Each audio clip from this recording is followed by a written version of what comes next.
Bismillahirrahmanirrahim. Assalamu alaikum wa rahmatullahi wa barakatuh. Peace be upon you, brothers and sisters. Welcome back to the Muslim Converse channel. In our last lesson, we talked about the Sharia. We learned that the Sharia is a way of life. More specifically, it is a way of reaching closeness to God through a life of servitude and surrender to Him. We do this by following His commands. We also learned that humans by nature are always in a state of servitude, either serving their delusions and attachments or serving God Almighty. The goal of the Sharia is to instill a specific discipline in the human soul whereby it can rechannel itself and surrender to God through the habit of obedience. Obeying God is an internal struggle.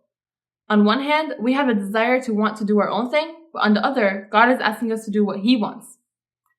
The platform and the grounds in which the struggle takes place is inside the human soul. Simply put, it is a struggle against the evil inclinations of the ego, or nafs as it is called in Islam. In this lesson, we will go over the types of nafs in Islam.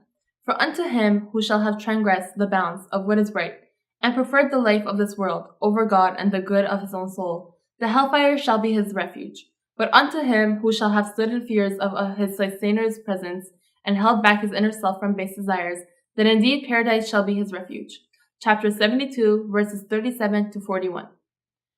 So far, in our current section, we have had little trouble in translating Arabic terms to English. Today's discussion is about the concept of the nafs, which is an Islamic term with no equal meaning in the English language, and may mean different things depending on the context. In this lesson, we will be discussing the part of the nafs that commands to evil, which is otherwise known as nafs al-ammara in Arabic. According to Islam, the inner dimension of person is divided into two camps. The first is the spiritual self, commonly known as the fitra, and the lower or base self, which commands us to do evil, commonly known as the nafs. The nafs that commands to do evil is a realm that produces delusion and attachment to mental illusions. It is the center of our unruly desires, base thoughts, and heedlessness. These mental illusions include, among other things, the need for power, fame, excessive money, and worst of them all, pride and arrogance, which all of these desires which we mentioned stem from. Pride and arrogance are especially problematic, for they are the grounds through which humans defy Allah. Allah commands humans to do good and to obey Him for the sake of their own souls. But it is the pride and arrogance which the nafs produces that refuses to surrender to God and instead surrenders unto its own whims or hawa, as the Qur'an calls it. So the battle against the nafs is a battle against inordinate and spiritually subversive desires. It is a battle against desires that support and facilitate a lifestyle of heedlessness, or qifla as it is said in Arabic, towards God. Seeing how the nafs is the prime source of a human's downfall, it is the prime target of shaitan, who whispers in the human self and tries to compel it to do evil.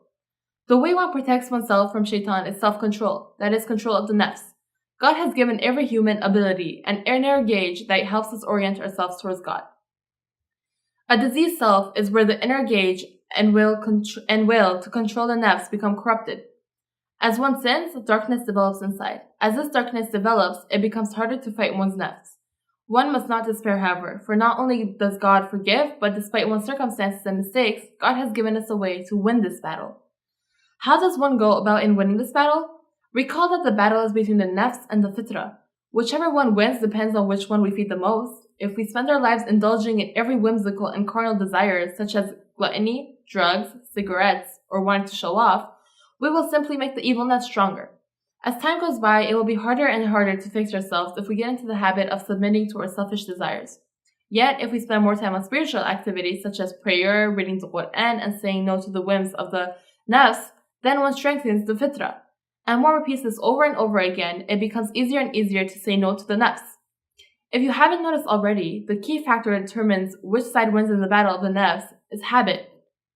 Our habits are what determine the inherent strength of our fitra, or our nafs, and hence why so much of Islam is about repetition. Acquiring healthy habits is the basis of purifying the self in Islam.